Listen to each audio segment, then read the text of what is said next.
आप सभी को मेरा नमस्कार। आज का जो ये सेशन है इसमें जुड़ने के लिए आप सभी का बहुत बहुत धन्यवाद। हमारे साथ एक बहुत ही डायनामिक और अनुभवी बिजनेस लीडर हैं श्री मनीष वर्मा जी। मनीष सर जो है उनके पास बैंकिंग और ऑटोमोटिव इंडस्ट्रीज में 28 साल से भी ज्यादा का अनुभव है। अपने करियर में उन्होंने ICICI bank, IndusInd bank, general Motors और टोयोटा जैसी बड़ी कंपनियों में अहम लीडरशिप रोल्स निभाए हैं।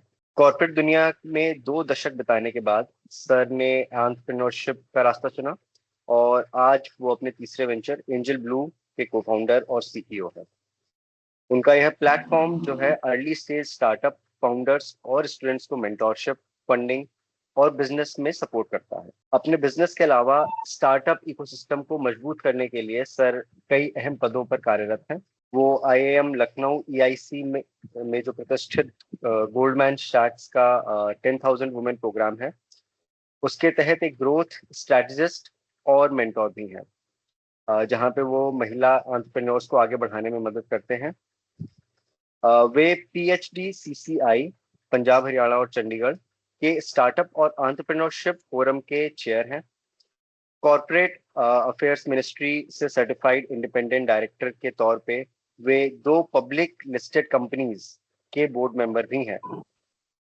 वे टाई ग्लोबल के चार्टर मेंबर हैं और युवाओं के लिए नियमित रूप से वर्कशॉप आयोजित करते रहते हैं। प्रोफेशनल अचीवमेंट्स के साथ साथ सर समाज सेवा में बहुत एक्टिव हैं।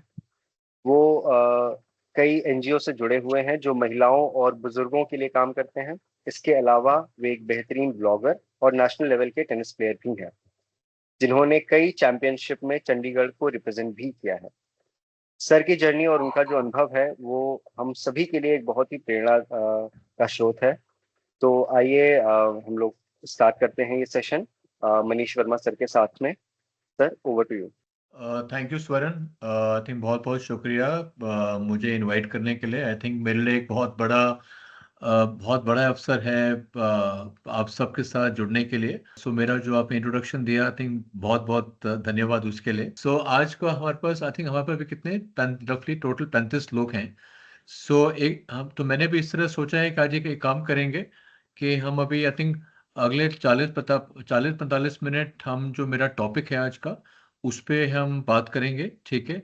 सो और मेरा आप सबसे रिक्वेस्ट है कि आपके जो भी आपके कोई सवाल है उसको आप के नोट कर लो, पेपर पेंसिल नोट कर लो, ठीक है। ताकि एक बार मेरा जब सेशन खत्म हो जाएगा फिर उसके बाद हम पूरा सारा का सारा इकट्ठा डिस्कस करेंगे। जो भी जिस चीज़ के कोई सवाल होंगे एक एक करके करेंगे, ठीक है।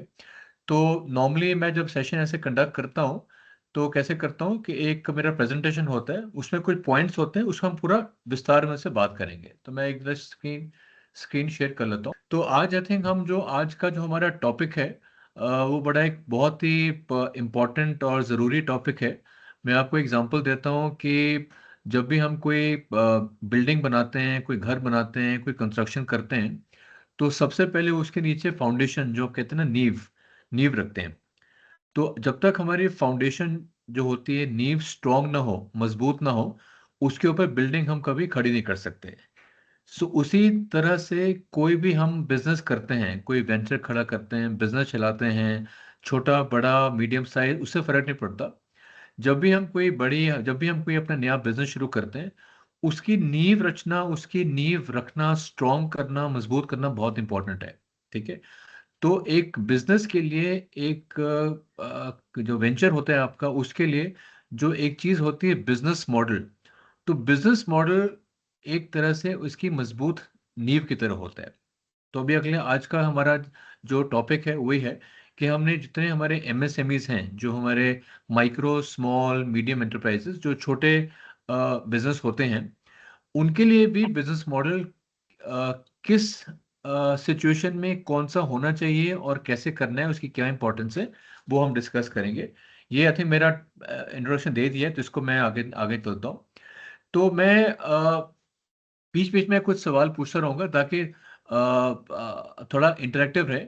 सो ये बताइए, आप बेशक अपने आप को अनम्यूट करके बोल सकते हैं।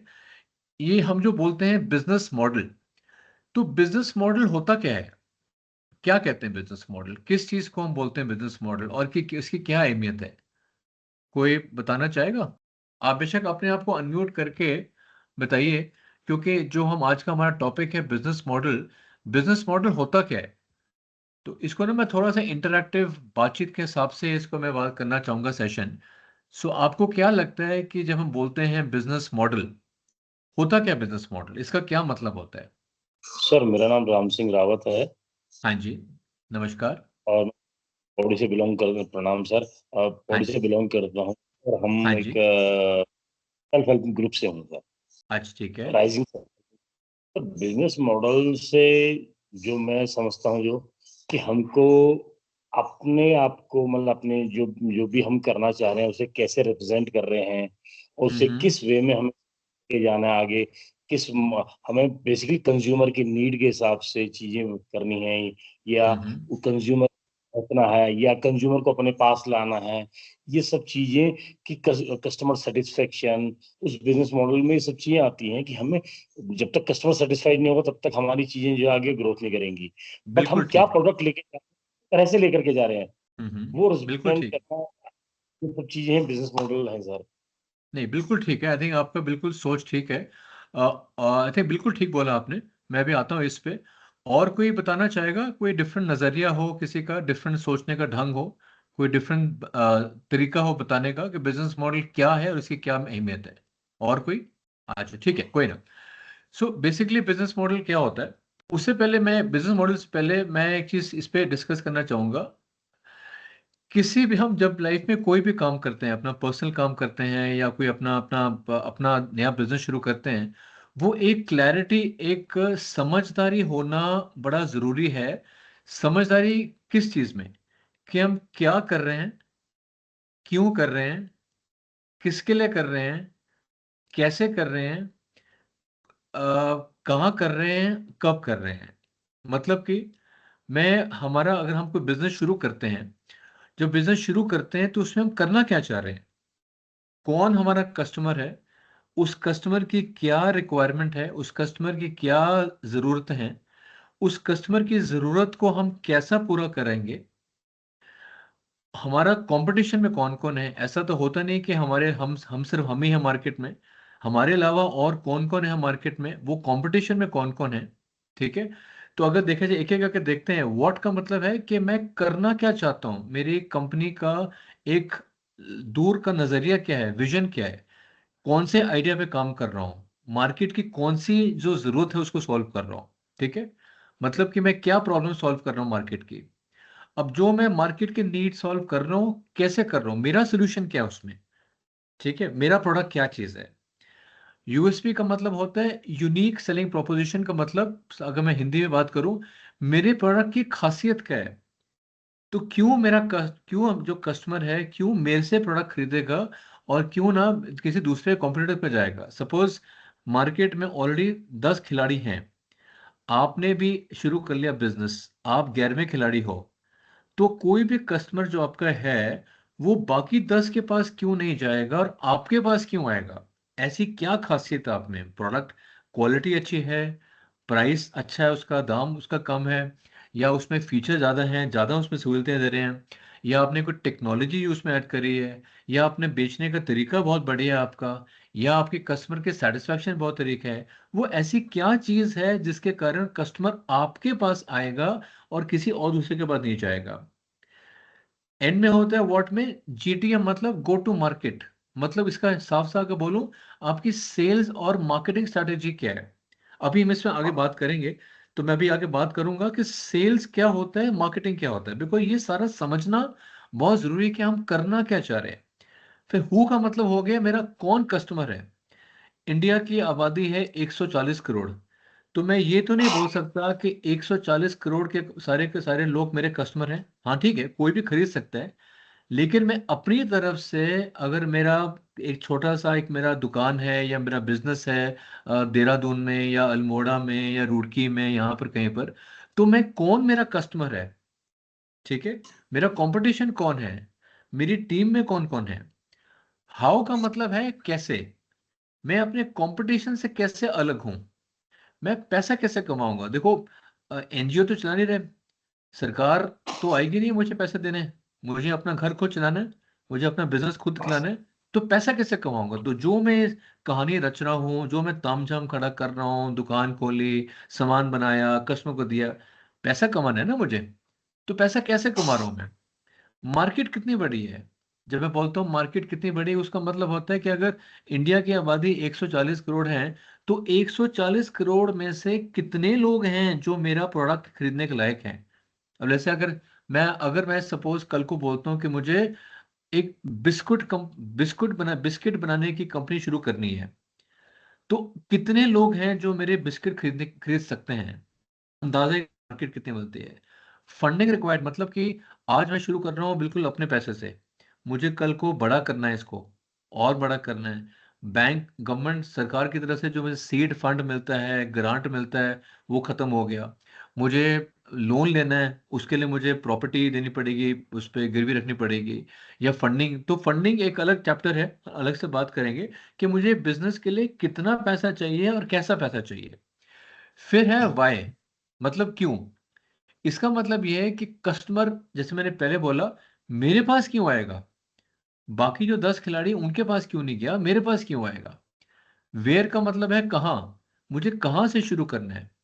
जस्ट बिकॉज मैं कहता हूं कि मैं रहता हूं देहरादून में, तो देहरादून में शुरू करूं, हो सकता है जो मेरा प्रोडक्ट है देहरादून में मेरा कोई कस्टमर ना हो।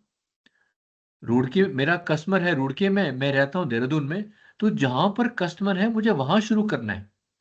मैं ये नहीं कह सकता कि मेरा घर तो अल्मोड़ा में है, तो मैं तो अल्मोड़ा में काम करूंगा, अल्मोड़ा में शुरू करूंगा, ऐसा नहीं होता। ठीक है। तो वेयर का मतलब हो गया मुझे कहाँ से शुरू करना है, कहाँ कहाँ ग्रो करना है। वेन का मतलब कब। आज शुरू कर रहा हूँ, 1 साल के बाद, 2 साल पे, आज मैं शुरू कर रहा हूँ 50,000 के साथ, कल को 1 साल के बाद मेरी सेल होगी 2 लाख रुपया, फिर 2 से 5 पहुंचा, 5 से 10 लाख पहुंचा है। तो मुझे क्या लग रहा है कि अगले 2 3 4 5 साल में मेरी सेल कहाँ तक पहुंची है। ठीक है। तो ये जो एक है, ये इससे मुझे पूरी कहानी समझ आ जाती है। जब हम कहते हैं ना कि नींव, कि मैं क्या कर रहा हूँ, कौन मेरा कस्टमर है, उसकी क्या जरूरत है, उसको मैं जरूरत पूरी कर रहा हूँ, किसको बेचूंगा, मेरा मार्केट में कौन कौन कॉम्पिटिटर है, कितनी बड़ी मार्केट है, कैसे बेचूंगा उसको मैं ऑनलाइन बेचूंगा, दुकान खोलूंगा, ऑनलाइन बेचूंगा, डिफरेंट मॉडल्स होते हैं, वो हम डिस्कस करेंगे, कहाँ बेचूंगा। तो ये एक समझदारी, क्लैरिटी होना बड़ा जरूरी है। ठीक है। मैं आगे चलता हूँ, तो अभी इसको मैं ढंग से समझाऊंगा आपको। ठीक है। तो जैसे मैंने कहा, अभी अगले 35 40 45 मिनट हम इस पे मैं बताऊंगा। उसके बाद फिर जो आपके सवाल होंगे हम इस पर डिस्कस करेंगे। तो बिजनेस मॉडल का मतलब क्या है? जो मेरी कंपनी की जो नींव है, वो मॉडल मुझे बताता है कि हमने परसों सेशन लिया था वो शिखा मैडम का, राइट। शिखा मैडम ने क्या बताया था? उन्होंने बताया था कि हम वैल्यू कैसे क्रिएट करते हैं।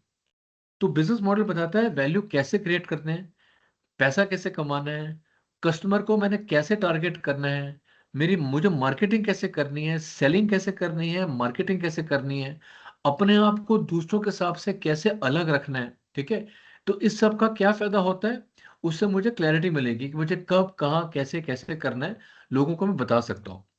अब मुझे बताइए, तो बिजनेस मॉडल के बहुत सारे तरीके होते हैं। ठीक है। दुनिया का सबसे जो पॉपुलर, जो सबसे ज्यादा यूज होता है, ये एक पेज पे होता है। ठीक है। इस मॉडल का नाम होता है लीन कैनवस। ये जो मॉडल है, इस मॉडल का नाम है लीन कैनवस। तो इसमें क्या होता है आपको मैं समझाता हूं। आप एक ही पेपर पे, ऐसा नहीं कि 15 20 पेज का मुझे बनाना मॉडल। ठीक है। एक सिंगल कागज पे मैंने लिखना है कि मेरा कस्टमर कौन है, उसकी कौन सी जरूरतें पूरी कर रहा हूं, कैसे पूरा कर रहा हूं, मतलब सॉल्यूशन, रेवेन्यू, कस्टमर सेगमेंट कौन हो गया, यूनिक वैल्यू प्रोपोजिशन का मतलब होता है कि वो मुझे क्यों चूज करेगा। जैसे मैंने पहले बताया, मैंने बिस्कुट की कंपनी खोली, मेरी कंपनी से पहले ऑलरेडी मार्केट में 10 15 कंपनियां हैं। अब जो मेरा कस्टमर है वो बाकी 10 15 कंपनियों को, पार्ले जी को, टाइगर को, ब्रिटानिया बिस्किट्स, उन सब को छोड़ के मेरी कंपनी का बिस्किट क्यों लेगा? मेरी कंपनी में, मेरे बिस्किट में ऐसी क्या खासियत है? ठीक है। रेवेन्यू स्ट्रीम का मतलब होता है पैसा कैसे बनाना है। अल्टीमेटली मैं ये सारा ताम झाम कर रहा हूँ, पैसा बनाने के लिए कवर कर रहा हूँ ना। तो पैसे कैसे कमाऊंगा मैं? मुझे क्या क्या करना पड़ेगा। कॉस्ट स्ट्रक्चर का मतलब होता है अब मैं पूरा जो कंपनी शुरू कर रहा हूँ, खर्चा भी होगा, पैसा कमाना है, लेकिन पैसे कमाने से पहले मुझे कुछ खर्चा भी करना पड़ेगा। कौन से मोटे मोटे खर्चे हैं, ठीक है, जो मुझे ध्यान करना पड़ेगा। मेरे चैनल्स का मतलब क्या होता है, चैनल मतलब होता है तरीका। दो तरीके के चैनल होते हैं, एक होता है सेल्स चैनल, एक होता है मार्केटिंग चैनल। मुझे ये बताएगा, कोई बताएगा अपना फोन ये म्यूट अनम्यूट करके, सेल्स और मार्केटिंग में क्या फर्क होता है? कोई भी बताएगा? हमने सबने सुना होगा सेल्स होती है, मार्केटिंग होती है, लेकिन सेल्स और मार्केटिंग में फर्क क्या होता है? कोई बताना चाहेगा? सर जी सर। मार्केटिंग तो ये है, राम सिंह रावत बोल रहा हूँ। हाँ जी, मार्केटिंग तो हाँ जी, ये है कि हमारा जो प्रोडक्ट लॉन्च हो रहा है उससे पहले आदमी जो है मार्केट करता है। कि मार्केट दो तरह से है कि एक तो मार्केट में मतलब आप क्या प्रोडक्ट चल रहे हैं उसके हिसाब से हम अपने आप को तैयार करेंगे। तो हम अपने प्रोडक्ट के हम्म, बारे में बताएंगे कि ये हमारा प्रोडक्ट है, इसकी क्वालिटीज ये हम्म, है, अल्ट्रा जो भी चीजें हैं, ये मार्केटिंग स्ट्रेटेजी हो गई और ये मार्केटिंग हो गई। सेल्स बहुत टीम बढ़िया। उसके बाद हो गई, जो लेकर के कस्टमर से ऑर्डर ले या डिस्ट्रीब्यूटर जो भी सेल्स पॉइंट है वहां से ऑर्डर लेकर के आएंगे और उनको ड्रॉप करेंगे उस ऑर्डर को। तो हाँ, यही मैं नहीं, सेटअप कर बहुत रहा हूँ। बहुत बहुत बढ़िया, बहुत बढ़िया, आपने बहुत बहुत बहुत अच्छे से आपने समझाया, वेरी गुड। और कोई बताना चाहेगा? सर अगर हमारी मार्केटिंग बढ़ेगी तो सेल खुद ही बढ़ेगी सर। बहुत बढ़िया, अगर बिल्कुल। हमें काम करना है ना तो मार्केटिंग बढ़ानी होगी, तो बि, मार्केटिंग एक अलग होगी या सेलिंग अलग होगी। अगर हमें सेल बढ़ानी है तो मार्केटिंग बढ़ानी पड़ेगी अपनी, तब जाके हमारी बिल, सेल बढ़ेगी सर। बिल्कुल ठीक है, बिल्कुल बहुत बढ़िया बताया। और कोई? Yes sir. हाँ जी मैम। हाँ, नमस्ते सर। हाँ, नमस्कार जी। हाँ, सेल मीन्स के हमारे प्रोडक्ट को बेचना, हाँ, हाँ, और मार्केटिंग मीन्स के उसकी प्रोमो एडवर्टाइजमेंट करने की, कि हाँ, कैसे हम अपनी हाँ, चीज को प्रोडक्ट को सेल करेंगे, जिससे कि हाँ, मार्केटिंग में ज्यादा मार्केट रहेगा तो सेल ज्यादा रहेगी। बहुत बढ़िया, बिल्कुल ठीक है। बहुत बहुत आई थिंक आप तीनों ने बहुत बढ़िया से समझाया। मैं फिर से बताता हूँ सबके लिए। एक होता है मार्केटिंग, एक होता है सेल्स। मैं एग्जांपल लेता हूँ एक, ठीक है। जैसे मैंने बताया, अगर मैं एक कंपनी शुरू करता हूँ बिस्कुट बनाने की, ठीक है। अब मार्केटिंग का मतलब हो गया कि जो मेरा कंपनी का प्रोडक्ट है, बिस्कुट। इंडिया की आबादी कितनी है? 140 करोड़। मेरे से मुझे कितने लोग हैं जो मेरे बिस्कुट खाएंगे? सपोज 15-20 लाख, ठीक है। मेरे कंपनी रुड़की है, ठीक है। रुड़की में मैं क्या करूंगा? मार्केटिंग का मतलब है कि मुझे क्या क्या करना पड़ेगा ताकि मेरी कंपनी का जो प्रोडक्ट है, मतलब बिस्कुट, बिस्कुट के बारे में जानकारी मेरे कस्टमर को पहुंच जाए। मैं बेच तभी पाऊंगा अगर मेरे कस्टमर को पता होगा। तो मुझे क्या क्या करना पड़ेगा, जो मुझे क्या क्या वो 2 3 4 5 6 चीजें करनी पड़ेंगी, जिससे मेरे कस्टमर को मेरे कंपनी का जो प्रोडक्ट है बिस्किट, कस्टमर मेरे बिस्किट के बारे में जान जाए। वो मार्केटिंग है। सेल्स क्या होता है? एक बारी मेरी कंपनी की इंफॉर्मेशन, मेरे बिस्किट का इंफॉर्मेशन, उसकी जानकारी पहुंच गई, ठीक है, फिर मुझे प्रोडक्ट पहुंचाना है। तो पहले मार्केटिंग जाएगा या पहले सेल्स आता है? पहले आता है मार्केटिंग। तो पहले कस्टमर को जानकारी होगी, फिर उसको प्रोडक्ट पहुंचेगा। तो मार्केटिंग अगर मैं साफ से बताऊं तो मार्केटिंग का मतलब हो गया मुझे क्या क्या करना पड़ेगा ताकि बिस्कुट की इंफॉर्मेशन, जानकारी मेरे कस्टमर को पहुंच जाए। सेल्स का मतलब हो गया मुझे क्या क्या करना पड़ेगा ताकि जो मेरा बिस्कुट है मेरे कस्टमर को पहुंच जाए। अब मैं अगर देखो, यहाँ लिखा हुआ है इसमें चैनल। चैनल होता है, एक सेल्स का चैनल हो गया, एक मार्केटिंग का चैनल हो गया। मार्केटिंग का चैनल का मतलब हो गया कि मुझे अपने बिस्कुट की इंफॉर्मेशन, मतलब जानकारी, कस्टमर को कैसे पहुंचानी है। मैं कोई एग्जीबिशन में पार्ट ले सकता हूँ, किसी मेले में पार्ट ले सकता हूँ, मैं सोशल मीडिया पे, फेसबुक पे, यूट्यूब पे इसका वीडियो निकाल सकता हूँ, मैं अखबार में ऐड निकाल सकता हूँ। जो बड़े शहरों में ऑटो रिक्शाज होते हैं, पीछे उनके ऐड देखे होंगे आपने, मैं पीछे ऐड लगा सकता हूँ। जो शहरों में बस स्टैंड देखे होंगे, बस स्टॉप, बस शेल्टर होते हैं, उनके ऊपर ऐड लगा सकता हूँ। एयरपोर्ट के पास बड़ा बड़ा एक वो बोर्ड लगा सकता हूँ, मेरी कंपनी का नाम बिस्कुट, ठीक है। तो मैं रेडियो में ऐड निकाल सकता हूँ, टीवी में ऐड निकाल सकता हूँ, अखबार में निकलवा सकता हूँ, मैगजीन में निकाल सकता हूँ, ठीक है। तो जितने भी साधन हैं, जितने भी तरीके हैं, जो तरीके हैं जिससे मैं अपनी इंफॉर्मेशन कस्टमर को पहुंचा सकता हूँ, वो होता है मार्केटिंग का चैनल। अब होता है सेल्स का चैनल। सेल्स का चैनल मतलब मैंने अपना कस्टमर अपने अपने प्रोडक्ट को बेचना है, ठीक है। वो हम आगे में डिस्कस करेंगे। बहुत सारे मॉडल होते हैं, B2C, B2B, B2G, अभी हम डिस्कस करते हैं। तो इस चैनल का मतलब है कि मेरा मार्केटिंग का चैनल क्या है, मेरा सेल्स का चैनल है। सेल्स का चैनल मतलब मुझे मेरा प्रोडक्ट, मेरा जो बिस्कुट है मेरी फैक्ट्री से, जैसे सपोज बिस्कुट छोड़ो, मैं वो सर पे लगाने वाला तेल बनाता हूँ, ठीक है। बड़ा बढ़िया तेल बनाया मैंने। अब मेरा सर पे लगाने वाला तेल है, बॉडी पे मसाज करने का तेल है, वो मुझे आगे बेचना है। तो मुझे पहले लोगों को बताना पड़ेगा। वो बताने के क्या क्या साधन है, उसको चैनल बोलते हैं। फिर उसको सेल करना है। मेरा प्रोडक्ट जो तेल है वो कस्टमर को तक कैसे पहुंचेगा, ठीक है। ऑनलाइन बेचूंगा, फ्लिपकार्ट के थ्रू बेचूंगा, मेले में जाके अपना स्टॉल लगाऊंगा, दुकान में बेचूंगा, बड़े ग्रोसरी स्टोर में बेचूंगा, होलसेलर में बेचूंगा, अपना दुकान खुद लगाऊंगा, कैसे बेचूंगा। तो वो सारा जो बेचने का तरीका है उसको बोलते हैं सेल्स चैनल, ठीक है। फिर हम आते हैं की मैट्रिक्स।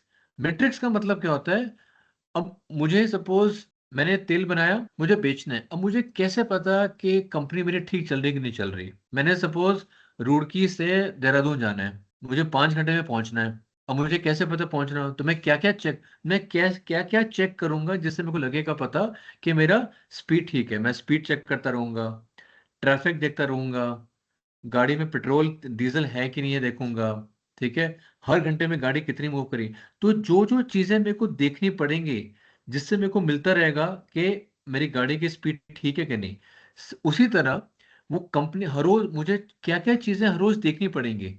मेरे कस्टमर कितने आए, लीड कितनी आई, कितने लोगों ने बोला कि हाँ देखेंगे, उसमें कितने कन्वर्ट हो गए, मतलब कितने लोगों ने खरीद लिया प्रोडक्ट। 100 मैंने इवेंट करा, मैंने एक मेले में पार्ट लिया, मेले में मैंने अपना स्टॉल लगाया, एक दुकान लगाई, 100 लोग मेरी दुकान पे आए, लेकिन 100 में से सिर्फ 60 लोग बोलते हैं कि हम सोचेंगे। 60 में से बोलते हैं, 40 बोलते हैं कि ठीक है हाँ चलो प्रोडक्ट, भैया प्रोडक्ट दिखाओ, देखते हैं, टेस्ट करते हैं, तेल लगा के देखते हैं भाई तेल से क्या होता है। 40 में से बोलते हैं, 20 बोलते हैं हाँ यार बहुत बढ़िया है, हम कल आएंगे। अगले दिन सिर्फ 10 आते हैं, 10 लोग आते हैं, पैसा लेके चले गए। तो जहां कहानी शुरू हुई थी 100 से 60 पे, 60 से 40 पे, 40 से 20 पे 10, ठीक है। वो सारा हमें देखना पड़ेगा, मेजर करना पड़ेगा। कितने कस्टमर आए, कितने ऑर्डर मिला, कितना मैंने सामान बेचा, कितना मुझे पैसा आ गया है, कितनों का पैसा कल आएगा, पिछले महीने कितनी सेल हुई थी, इस महीने कितनी हो रही है। आज 28 तारीख है, पिछले महीने तो 28 तारीख तक मेरी 2 लाख की सेल हो गई थी, पर इस महीने आज 28 तारीख तक मेरी सेल सिर्फ 1.5 लाख की है। मतलब मेरी स्पीड कम हो गई है। अब स्पीड कम क्यों क्यों हुई है वो पता होना चाहिए, ठीक है ना। तो इसका मतलब ये होता है, ठीक है। फिर होता है खर्चा। तो ये सारी चीजें हमें मोटा मोटा एक कागज पे लिखना चाहिए। ये हमारा बिजनेस मॉडल होता है कि मैं मार्केट की कौन सी प्रॉब्लम सॉल्व कर रहा हूँ, कैसे सॉल्व कर रहा हूँ, सोल्यूशन क्या है, मेरा कस्टमर कौन है, मेरा यूनिक वैल्यू प्रोपोजिशन मतलब मेरे तेल में जो नया तेल बनाया है उस तेल की क्या खासियत है। चैनल मतलब मैं मार्केटिंग का चैनल क्या है, सेल्स का चैनल कैसा है, रेवेन्यू स्ट्रीम मतलब मैं पैसा कैसे कमाऊंगा, ठीक है। मैंने मेले में अपना स्टॉल लगाया, दुकान लगाई, कस्टमर आए, उन्होंने खरीदा, एक तो मैंने वैसे पैसे लगा दिया। लेकिन कोई बड़ी कंपनी आई, डाबर जैसे आ गई, डाबर कहते हैं चलो भाई हम आपको स्पॉन्सर करते हैं, हम आपकी कंपनी में पैसा लगाते हैं। उन्होंने हमारे बड़ा लगा दिया, बोर्ड लगा दिया, बैनर लगा दिया, भैया ठीक है ये हमारे साथ जुड़े हुए हैं। तो उनसे मैं पैसा लूंगा स्पॉन्सरशिप का, वहां से पैसा कमा सकता हूँ। कल को एक बड़ी कंपनी आती है, बोलती है जी ठीक है आप अपने नाम से तेल बेच रहे हो, मेरा नाम मनीष वर्मा है, आप ठीक है आप मनीष वर्मा के नाम से तेल बेच रहे हो, लेकिन आप एक काम करो, ये तेल बना के आप हमें भेजो, हम अपने ठप्पे से अपने नाम से ब्रांड से तेल आगे बेचेंगे, ठीक है। तो वो भी आप कैसे कर सकते हो, आपने डायरेक्टली कस्टमर को बेचा, या आपने बड़ी कंपनी को बेचा, वो अपना ठप्पा आपका नाम नहीं, दूसरा अपना नाम लगा के बेचेंगे। तो पैसा कमाने के क्या क्या तरीके हैं ये हमें पता होना चाहिए। कॉस्ट स्ट्रक्चर मतलब कहाँ कहाँ हमारा खर्चा हो रहा है। हमने 3-4 लोग रख लिए अपने दुकान में, उनका खर्चा होगा। तेल बनाना है तो तेल का जो रॉ मटेरियल होता है, वो जो सामान होता है उसका खर्चा हो गया। पैकेजिंग हो गई, बॉटल का खर्चा हो गया, तो कौन से मेन खर्चे हो रहे हैं, ठीक है। फिर होते हैं हमारी अनफेयर एडवांटेज। उसका मतलब होता है कि बाकी जो 10 कंपनियां हैं वो तो बना रहे हैं, उनके हिसाब से मेरा तेल कैसे बेटर है, मेरे तेल में क्या खासियत है, ठीक है। बाकियों तेल का बड़ा वो चमकीला होता है। सपोज जैसे आपने देखा होगा ये कोकोनट ऑयल जो होते हैं, अगर सिर पे लगाओ, बहुत तेल लगाने के बाद आपका काफी घंटे आपका बाल चमकते रहते हैं, तो कुछ लोगों को पसंद नहीं है। तो कल को अगर मैं अपने नाम से नया तेल लगाता हूँ कि तेल लगाइए, आपके बाल झड़ेंगे नहीं, सफेद नहीं होंगे, बिल्कुल स्मूथ रहेंगे और चमकेंगे भी नहीं, तो बहुत बढ़िया है। लेकिन बाकी कंपनी नहीं कर पा रहे, तो मेरे तेल में ऐसी क्या खासियत है जो बाकी कंपनी नहीं कर पाए, ठीक है। और की एक्टिविटीज मतलब हो गया मुझे कौन सा रोज के काम करने पड़ेंगे। तो ये होता है एक बिजनेस प्लान, एक होता है बिजनेस मॉडल, एक होता है बिजनेस प्लान। तो ये हमारा एक लीन कैनवस, एक हमारा बिजनेस प्लान हो गया, ठीक है। आगे चलता हूं मैं। मेरे को ये बताइए, अ, इसका इसको कौन समझाएगा, इस स्लाइड का मतलब क्या है। मार्केट की प्रॉब्लम सॉल्व करनी चाहिए या मेरे पास बहुत अच्छा आइडिया है उस पर काम करना चाहिए, कोई बताएगा इसका मतलब क्या है। चलो मैं बताता हूँ। कल को मैं कहता हूँ कि मेरे पास ये एक बहुत बढ़िया आइडिया है, उस आइडिया पे मैं काम अपना बिजनेस शुरू करता हूँ। लेकिन अगर उस आइडिया से किसी कस्टमर की प्रॉब्लम, उसकी जरूरत पूरी नहीं हो रही, तो उस आइडिया का कोई फायदा नहीं है। हम वही सारे काम करते हैं जिससे हम किसी कस्टमर को बेच सकें। सपोज मैंने कल कोई फैक्ट्री लगा ली एक तेल बनाने की, ठीक है, लेकिन उस तेल से किसी का फायदा नहीं हो रहा, उसका कोई फायदा नहीं है।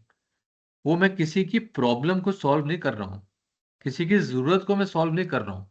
मेरे दिमाग में आया कि मेरा आइडिया है कि बहुत चलेगा, ठीक है, लेकिन वो किसी को फायदा नहीं है उसका, तो ऐसे का करने का कोई फायदा नहीं होता, ठीक है। ये हमने डिस्कस करा सेल्स मार्केटिंग। अब मैं बताता हूँ आपको बिजनेस मॉडल्स। एक आपने किस किस ने सुना है B2C और D2C, किसी ने सुना है बिजनेस टू कस्टमर और डायरेक्ट टू कस्टमर, कोई बताना चाहेगा B2C क्या होता है, D2C क्या होता है। जी सर, मैं बताना चाहूंगा हाँ बिल्कुल जी, सर। बताइए। नमस्कार सर। नमस्कार। B2C, जी सर, D2C जो होता है आज की डेट में काफी देखेंगे आप, जो कि डायरेक्ट टू कंज्यूमर कॉन्सेप्ट होता है। हाँ हाँ। और उनका यही होता है कि हम डायरेक्ट ही अपने प्रोडक्ट की मार्केटिंग करें और डायरेक्ट ही प्रोडक्ट को बनाएं और डायरेक्ट ही ठीक है। कंज्यूमर तक हम पहुंचाएं। इसमें आज ठीक की है। डेट में जितने भी ऑनलाइन के बड़े बड़े प्लेटफॉर्म हैं, जैसे वाओ करके ब्रांड है हाँ ऑनलाइन हाँ। का, हाँ हाँ। माई पहाड़ी दुकान है, ठीक है। और ऐसे बहुत सारे इंडिया में ऐसे कंपनीज हैं जो कि डायरेक्ट ही कंज्यूमर को पहुंचना चाह रहे हैं। अब कंज्यूमर को पहुंचने का तरीका ऐसा है, या तो वो ऑफलाइन जाएंगे तो बहुत सारा खर्चा करना पड़ेगा, अगर उन्होंने अच्छी ठीक सी है। वेबसाइट बना दी और हाँ हाँ। अपना अमेजोन फ्लिपकार्ट में अच्छी सी प्रेजेंस कर दी और जगह जगह पर माल रख दिया ऑनलाइन के लिए, ठीक। तो ठीक उनका है। एक D2C का कॉन्सेप्ट वो इंडिया में नहीं बल्कि पूरे ग्लोबल भी कर सकते हैं। ठीक है। और ठीक है। B2C में ही होता है कि आप इसको मतलब लाइक अपने पास से भी कर रहे हो, इसके अलावा अलग अलग मॉडल आप यूज कर रहे हो कस्टमर को पहुंचने के लिए, तो ठीक आपका है। B2C हो गया सर। जी ठीक है, सर। बहुत बढ़िया, बहुत बहुत बढ़िया, बहुत अच्छे से समझाया आपने। सो B2C क्या होता है, बिजनेस टू कस्टमर। ये सारा इसका मतलब क्या है कि आप मेरी फैक्ट्री, सपोज मैंने फिर से बताता हूँ, मेरी फैक्ट्री तेल बनाती है सपोज। अगर मेरी फैक्ट्री तेल बनाती है, तो मेरा जो प्रोडक्ट है, जो तेल की जो बॉटल है, वो कस्टमर को कैसे पहुंच रही है।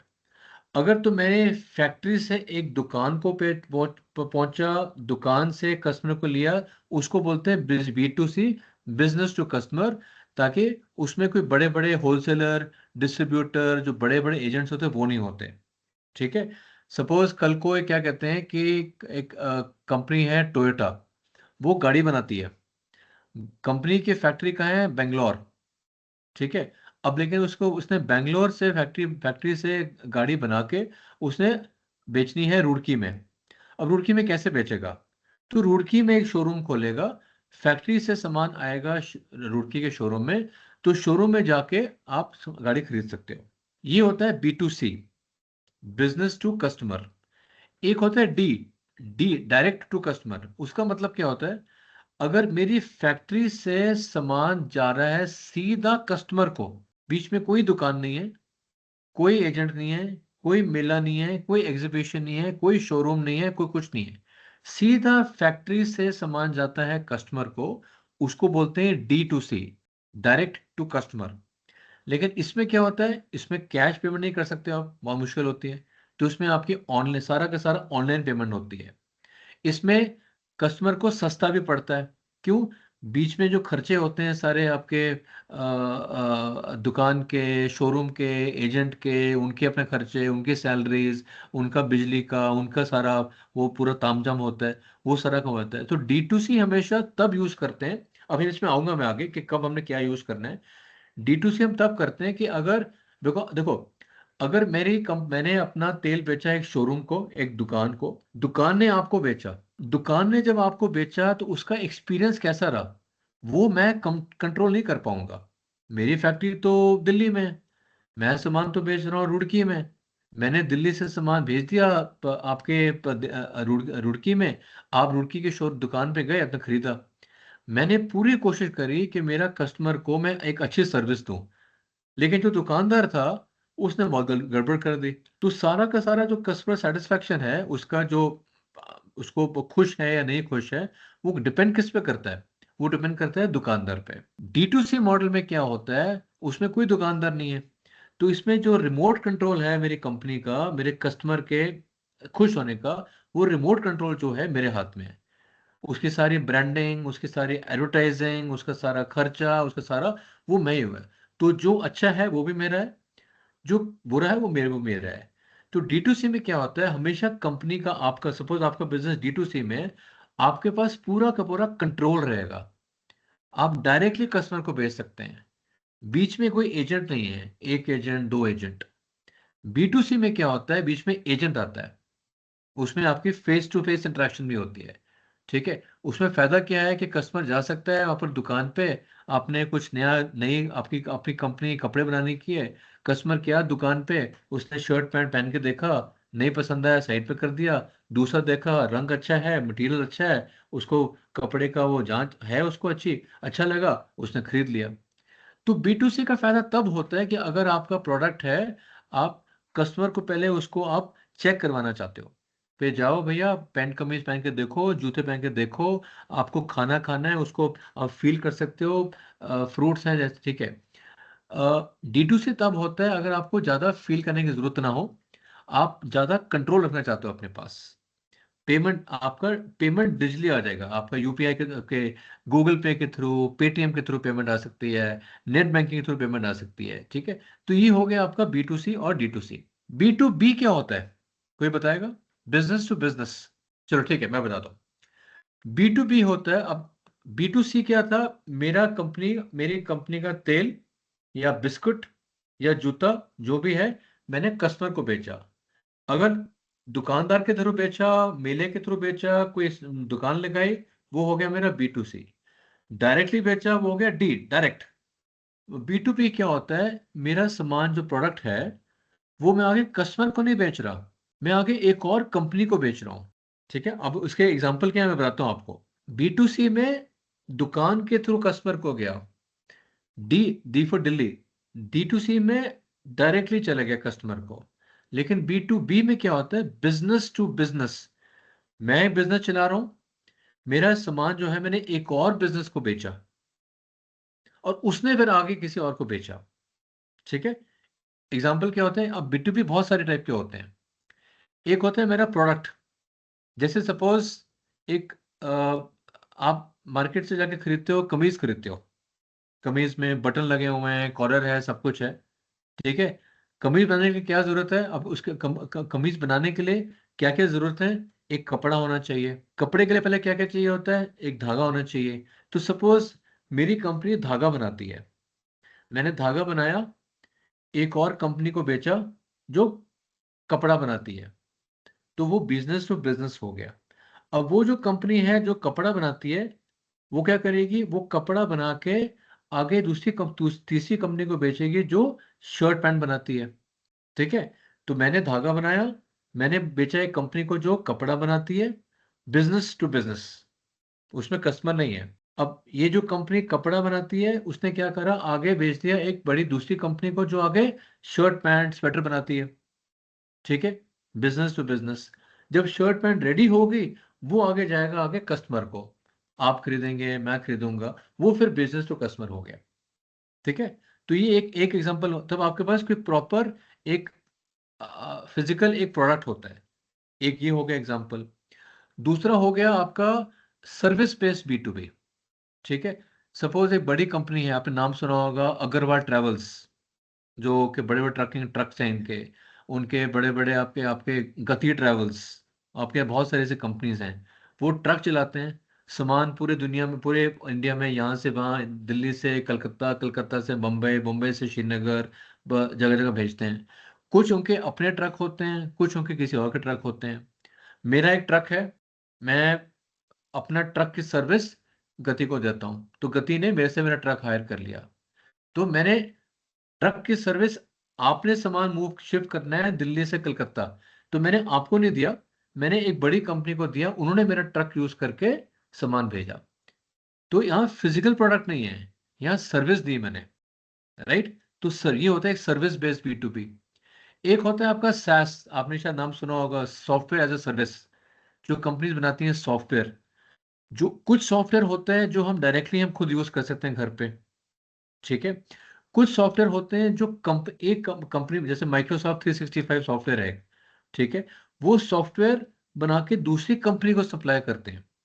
ठीक है, वो एक साथ एग्जांपल हो गया। एक हो गया आपका होलसेल और डिस्ट्रीब्यूशन, बल्क सेल करते हैं। ठीक है, मेरी छोटी सी दुकान है, मैं खाना बनाता हूँ, मेरा ढाबा है, मैं खाना बनाता हूँ, वो खाना बना के मैं बड़ी कंपनी को सप्लाई करता हूँ। बड़ी कंपनी, बड़ा रेस्टोरेंट बोलते हैं मेरे पास टाइम नहीं है, बहुत रश हो गया है, तो ठीक है, क्यों ना मैं थोड़ा खाना खुद बनाऊंगा, थोड़ा खाना मैंने भागे ढाबा से मंगवा के उसको आगे बेच दिया। बहुत लोग करते हैं ऐसे। ठीक है, तो मैंने बल्क में वो खाना उसको बेच दिया, रेस्टोरेंट को। ठीक है, तो ये एक एग्जांपल होता है। आप में से कभी कोई किसी बड़ी बड़ी फैक्ट्री में गया हो या मशीन देखा होगा, जैसे गाड़ियां बनती हैं, वहां बड़ी बड़ी मशीन्स होती हैं, वो भी B2B हो गया। मेरी कंपनी एक वो कंप्यूटर कंट्रोल CNC मशीन बना ली या लेथ बना दी, कारपेंटरी का काम है सारा, वो मेरी कंपनी ने मशीन बनाया। मशीन में कस्टमर को नहीं बेचता, वो मशीन में आके कंपनी को बेचता हूँ, उससे वो अपना सारा काम धाम करके प्रोडक्ट बना के, टीवी बना के, या गाड़ी बना के, या टेलीफोन बना के, मोबाइल फोन बना के वो बेचते हैं। ठीक है, तो ये होता है सारा B2B, कि जब मैं अपना, मेरा कंपनी का जो प्रोडक्ट है वो मैं एक कस्टमर को नहीं बेच रहा हूं, मैं एक दूसरी कंपनी को बेच रहा हूं, वो कंपनी उस पर और कुछ काम करके आगे फिर किसी कस्टमर को बेचती है। अब मैं आगे चलता हूं, B2G, बिजनेस टू गवर्नमेंट। इसका मतलब क्या होता है कि जब मैं अपना, जो मेरा सामान है, मैं जो काम कर रहा हूँ, सर्विस है, प्रोडक्ट, फिर कोई मशीन, कोई प्रोडक्ट है, मैं गवर्नमेंट को सरकार को बेचता हूँ। सरकार को बेचने का एक अलग तरीका होता है, उनके एक अलग पोर्टल होता है ऑनलाइन, उसको बोलते हैं जेम, GEM। आपको अगर सरकार को कुछ भी बेचना है, उनके टेंडर निकलते हैं, उनको, उनका जेम पोर्टल होता है, आप उसके थ्रू बेचते हो। तो ये भी एक तरह से B2B या B2C नहीं बोलेंगे, आपका इसमें सर्विस हो सकती है, इसमें आपका फिजिकल प्रोडक्ट हो सकता है। फॉर एग्जांपल, एग्जांपल क्या होगा, आपने देखे होंगे जैसे अभी पीछे बड़ा नया हाईवे बना है, बहुत बड़ा हाईवे बना है दिल्ली से देहरादून। ठीक है, अब देखा होगा, अब दिल्ली से देहरादून में आपने लगा लिया 3 घंटे में, 3 4 घंटे में आप पूरा डिस्टेंस कवर कर सकते हो। उसमें लास्ट 2 साल से जो काम कर रहे थे, उस पर आपने देखा होगा बड़ी बड़ी वो JCB की मशीन्स काम कर रही हैं, मिट्टी खोद रही हैं, ले रही हैं, बड़ी बड़ी फोकलिफ्ट्स होते हैं, ट्रैक्टर होते हैं। ठीक है, तो ये जो सारे जो हाईवे के जितने काम होते हैं गवर्नमेंट का है। L&T बहुत बड़ी कंपनी है, जो बड़ी मशीन होती हैं, क्रेन्स होती हैं। ठीक है, ये सारी चीजें आप गवर्नमेंट को बेच रहे हो। ठीक है, गवर्नमेंट के लिए काम कर रहे हो। ठीक है, ये आपका B2G हो गया। ठीक है, देहरादून में ONGC है, बहुत बड़ा oil and natural gas company. ठीक है, वो सारा काम गवर्नमेंट का करते हैं। ठीक है, तो ये आपका, जहां भी आपके बड़े बड़े कॉन्ट्रैक्ट्स होते हैं, जहां पर आपका नाम, रेपुटेशन बहुत इंपॉर्टेंट है, ठीक है, वो सारे आपके B2G होते हैं। तो ये एक मैंने बनाया सिंपल सा एग्जांपल कि B2B में आप बिजनेस टू बिजनेस दूसरी कंपनी को बेचा, कॉर्पोरेट को बेचा, एक दुकान है दूसरी दुकान को, दूसरे बिजनेस को बेचा। ठीक है, B2G क्या होता है, आपने अपनी तरफ से आपने सरकार को बेचा, टेंडर होते हैं, बिडिंग होती हैं, आपने उसमें जेम के थ्रू बेचा। बेसिकली सरकार को बेचना एक अलग तरीका होता है। तो वो आपको, जब आपका बिजनेस है, आपको सोचना पड़ेगा, देखना पड़ेगा कि आपका प्रोडक्ट के हिसाब से आपका प्रोडक्ट, आपका मॉडल क्या होगा। B2C, अभी उस पर हम आते हैं आगे, ठीक है। एक होता है मार्केट प्लेस। आप में से काफी लोग नाम सुना, कुछ करा होगा फ्लिपकार्ट पे या अमेजोन पे। फ्लिपकार्ट क्या होता है? मैं एक फिजिकल मार्केट में गया, देहरादून में मार्केट है, या आपने क्योंकि चंडीगढ़ आया, चंडीगढ़ में बहुत बड़ी मार्केट है सेक्टर 17 की, ठीक है। वो फिजिकल मार्केट है। मार्केट में क्या है, बहुत सारी 100-200 दुकानें हैं, बहुत सारे हर रोज कस्टमर आते हैं मार्केट में। एक दुकान पे गए, दूसरी दुकान पे गए, एक तरफ सारी दुकानें हैं, एक तरफ सारे कस्टमर हैं। कस्टमर डिफरेंट दुकान पे गया, सामान खरीदा, चला गया। वो एक मार्केट प्लेस है। मार्केट प्लेस में क्या होता है, वो तो सेक्टर 17 चंडीगढ़ तो है, एक फिजिकल मार्केट है, एक्चुअल मार्केट है। ये जो डिजिटल मार्केट प्लेस मॉडल होती है, ये सारा ऑनलाइन है।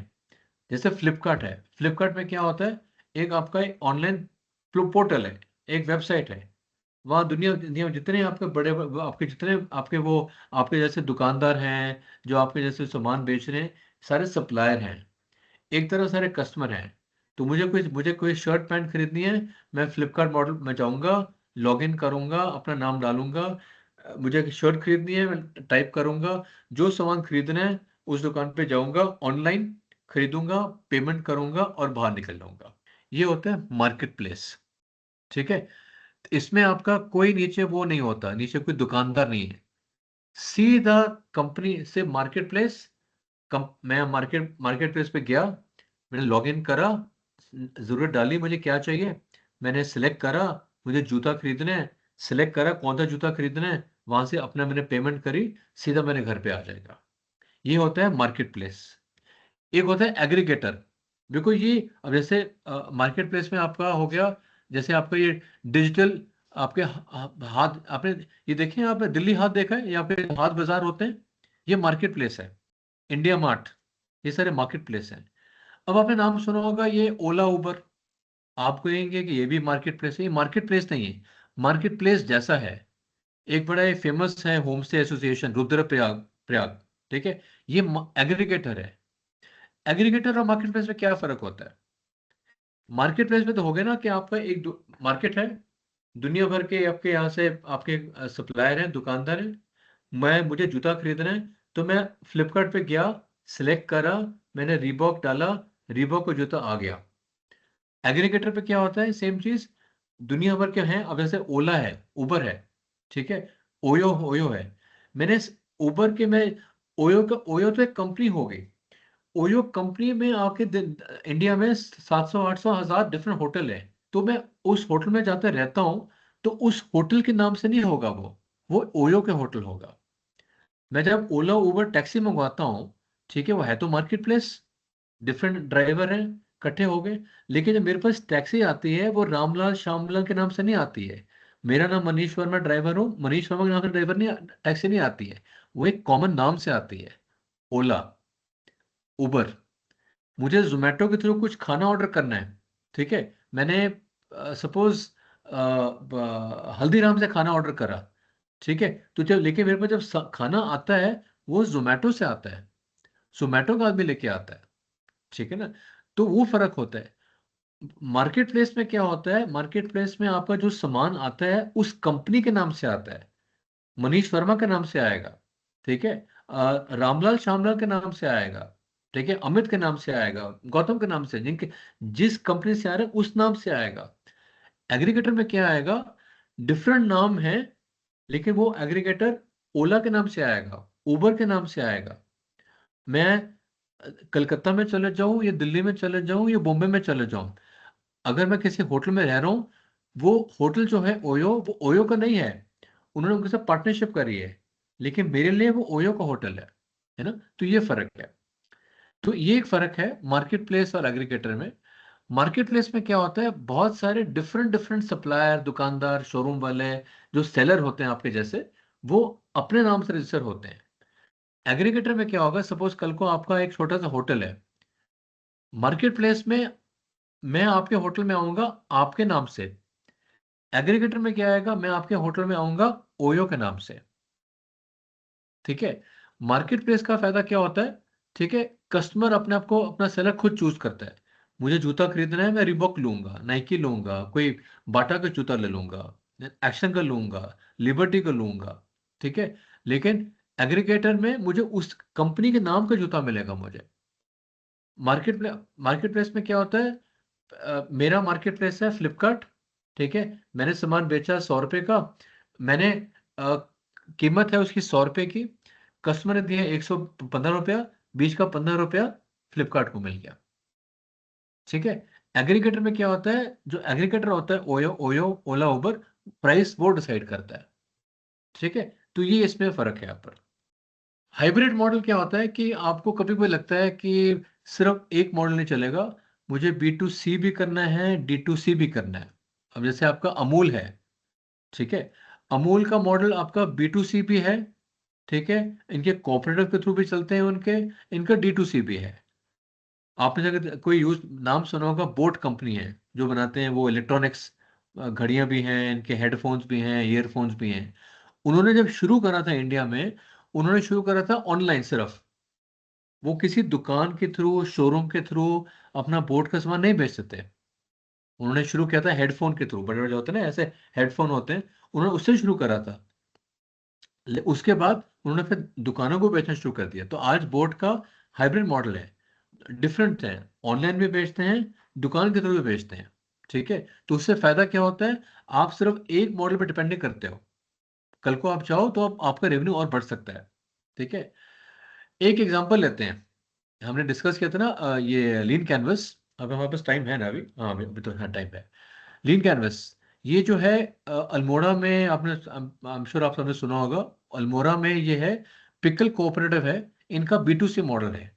तो ये लोग क्या करना चाह रहे हैं, मार्केट की कौन सी प्रॉब्लम सॉल्व कर रहे हैं, ये अल्मोड़ा में पिकल कोऑपरेटिव प्रॉब्लम क्या सॉल्व कर रहे हैं कि यहाँ पर जितनी अल्मोड़ा में रूरल एरियाज की जो हमारी बहनें हैं, वुमेन हैं, ठीक है, जो फार्मर्स हैं, किसान हैं, वो जो सामान बना रहे हैं उनको वो प्रॉपर्ली बेच नहीं पा रहे, ठीक है, उनको कस्टमर नहीं मिल रहा, उनको मार्केट में सामान पहुंचाने का अपना तरीका नहीं मिल रहा, ठीक है। ये एक प्रॉब्लम सॉल्व कर रहे हैं। अब कैसे सॉल्व कर रहे हैं, सॉल्यूशन इन्होंने क्या बनाया, एक कोऑपरेटिव बना दिया, ठीक है, जहाँ सारे मिलके इकट्ठा आते हैं, वहाँ अचार पिकल बनाते हैं, ठीक है, उसको अलग से फिर उसको पैकिंग करते हैं, ठीक है, और उसको बेचते हैं। कैसे बेचते हैं, वो मेले होते हैं, लोकल जो शोरूम दुकान होते हैं वहाँ बेचते हैं, ऑनलाइन बनाते हैं। तो कोऑपरेटिव का समझ आ गया कि जितने यहाँ पर इस एरिया में जितनी वो लेडीज हैं, जितने किसान हैं, वो इतनी मेहनत तो कर रहे हैं, लेकिन प्रोडक्ट तो बना रहे हैं, अचार बना तो रहे हैं, लेकिन प्रॉपर से बेच नहीं पा रहे हैं उसको। तो उन्होंने क्या तरीका निकाला, कोऑपरेटिव बनाया है, एक कोऑपरेटिव का प्रोडक्शन मॉडल है, सबने मिलके इकट्ठा बनाना शुरू करा, ठीक है, उसको बनाया, उसको फिर ढंग से पैकेट करा, उसको सेल करना शुरू कर दिया, ठीक है। अब कस्टमर कौन है, कस्टमर सेगमेंट देखो, कस्टमर क्या है, हमारे अर्बन शहरों में जो लोग होते हैं उनको ऑर्गेनिक खाने का बहुत शौक है आजकल, तो उनको बेचना शुरू करा। किसी को अचार का बहुत शौक है, जो टूरिस्ट होते हैं बाहर से, उनको बेचना शुरू करा। डायस्पोरा मतलब जो बाहर से, बाहर की कंट्रीज के लोग घूमने फिरने आते हैं, मसूरी गए, देहरादून गए, रुड़की गए, आपके कश्मीर चले गए, ठीक है, वो जो बाहर के टूरिस्ट लोग आते हैं उनको देखा, ठीक है। तो ये समझना बहुत जरूरी है कि हमारा कस्टमर कौन है, ठीक है। जिन लोगों को हिमालय रीजन से, जो शुद्ध हवा से, नेचुरल पॉल्यूशन फ्री, बिना पॉल्यूशन के ऐसा सामान खरीदना है, उनको बेचना शुरू करा।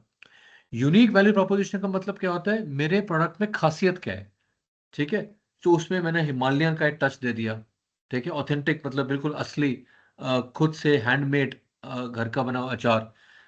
फैक्ट्री में मशीनों से अचार बनना और खुद एक कोऑपरेटिव से हैंडमेड अचार बनना, उसमें बहुत फर्क होता है, ठीक है। चैनल, आपको याद होगा मैं डिस्कस करा, मार्केटिंग चैनल और सेल चैनल।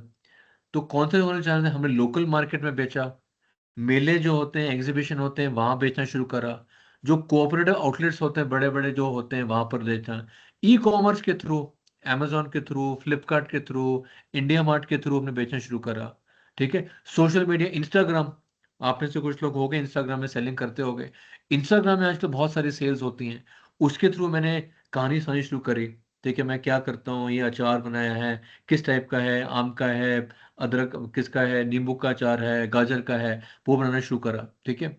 रेवेन्यू स्ट्रीम्स मतलब कि मेरा पैसा कहाँ कहाँ से आएगा, सीधा प्रोडक्ट बेचा उसका सामान आया। सब्सक्रिप्शन मतलब किसी ने मंथली बेसिस पे हर महीने मेरे को पैसा देगा, मिलता रहेगा। फेस्टिवल्स में, दिवाली पे, बसंत पंचमी में, आपके होली के आसपास, नया साल के आसपास लोगों को बहुत शौक होता है चीज़ें खरीदने का, एक बड़ा माहौल होता है ना पूरा छुट्टियों वाला, ठीक है। तब सेल्स बढ़ती हैं, तब वहाँ ज़्यादा सेल होती हैं आपकी। लोगों को आजकल बहुत शौक हो गया गिफ्ट देने का, ठीक है। कोई बिस्किट देता है, कोई अचार देता है, कुछ कुकीज बना के बेचता है, कुछ साबुन, हैंडमेड जो साबुन होते हैं वो बनाना शुरू कर दिया है।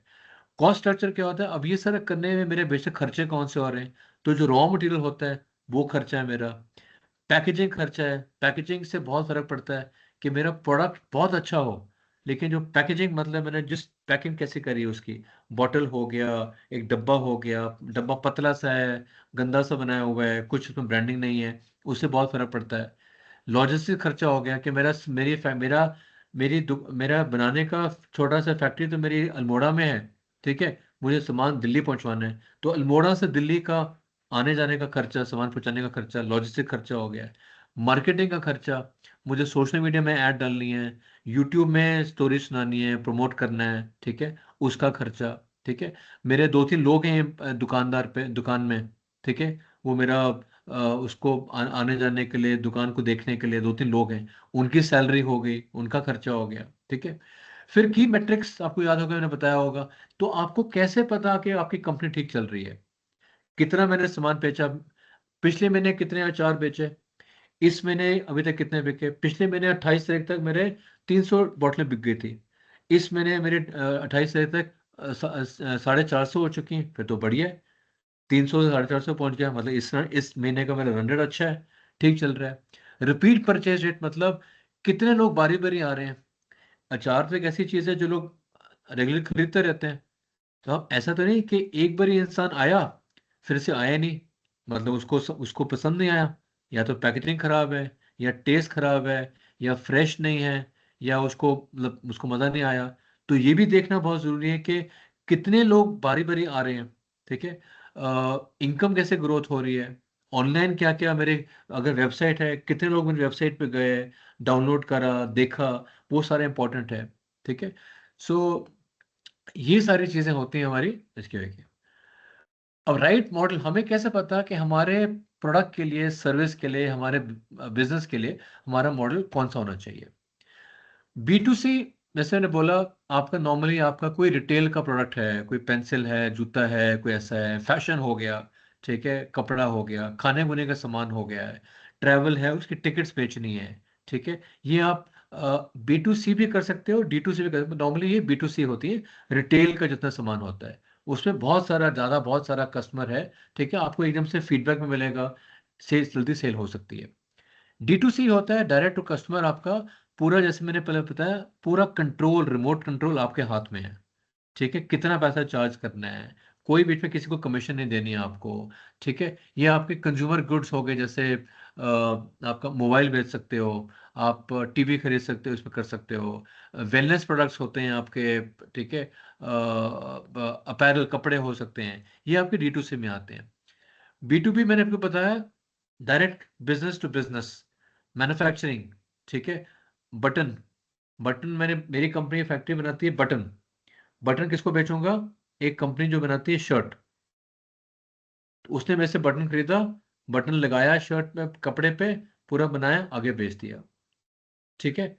मशीन, मेरी कंपनी मशीन बनाती है, मैंने मशीन बेची बड़ी टोयोटा कंपनी को, टोयोटा ने मशीन से गाड़ियां बनाई, आगे गाड़ी बेची, ठीक है। तो मैन्युफैक्चरिंग में यूज होता है बी टू बी बहुत, सैस जो सॉफ्टवेयर होते हैं वहां यूज होता है, ठीक है। B to G, government, infrastructure, जो इंफ्रास्ट्रक्चर प्रोडक्ट्स होते हैं, बड़े बड़े हाईवेज पे काम हो रहे हैं, ठीक है। पढ़ाई, education, B to ji.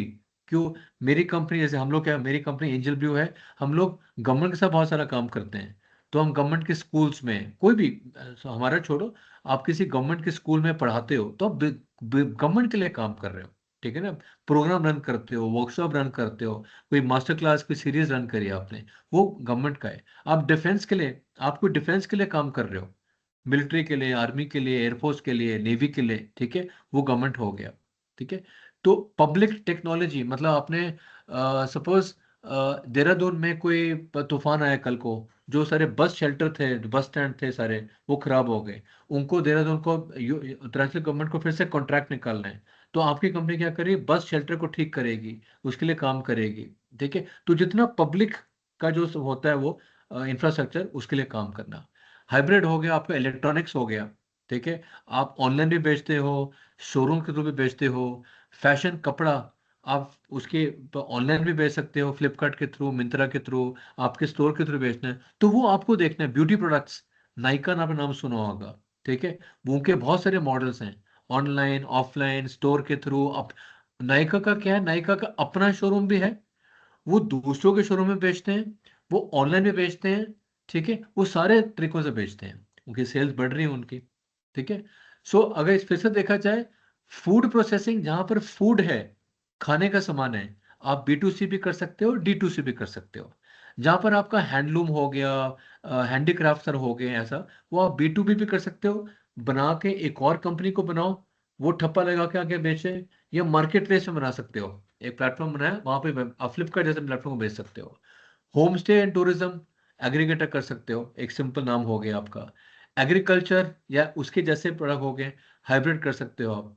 Herbal हो गया, मेडिसिन आपके हो गया, एरोमेटिक्स हो गया, परफ्यूम वगैरह हो गए, स्प्रे वगैरह हो गए, इनके लिए आप D2C कर सकते हो, या बिजनेस टू बिजनेस कर सकते हो।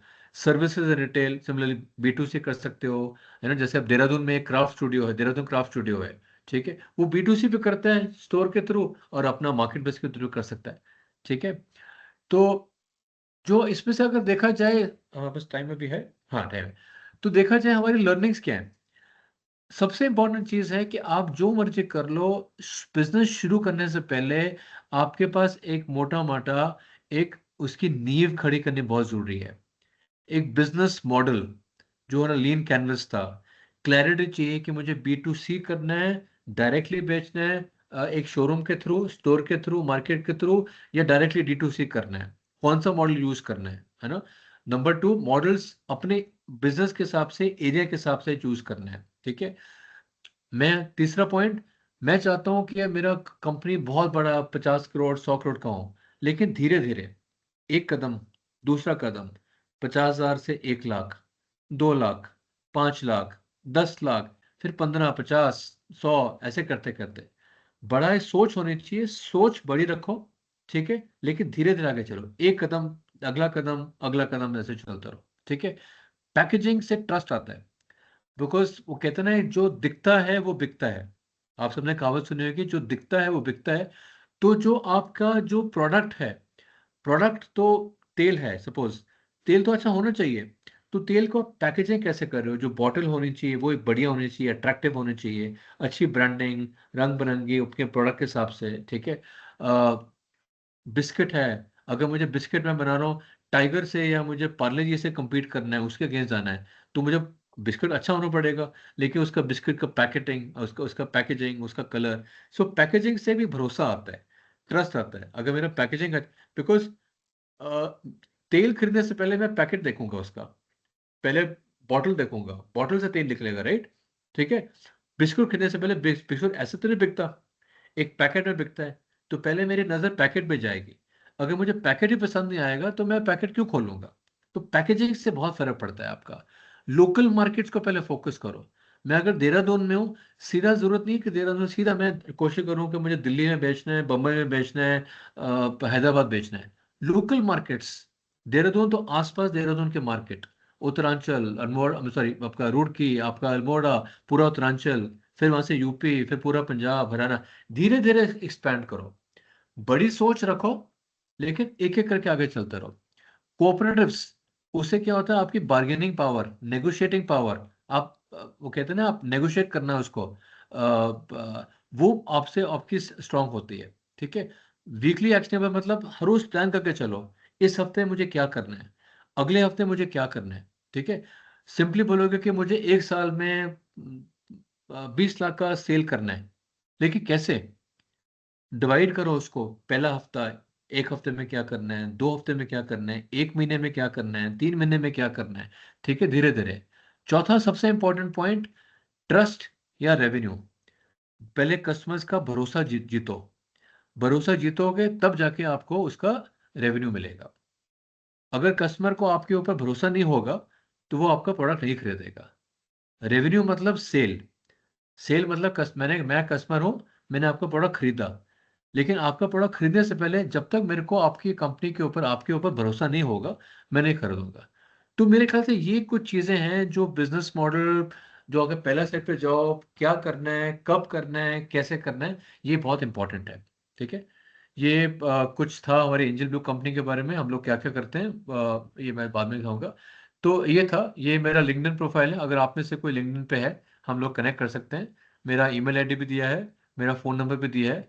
कभी भी किसी को कोई मदद चाहिए हो तो अब बताना, मैं मदद करने के रेडी होऊंगा। ठीक है, थैंक यू सो मच। अभी किसी का अब सवाल थोड़ा देखते हैं, किसी के क्या सवाल हैं, हम उस पर डिस्कस करते हैं।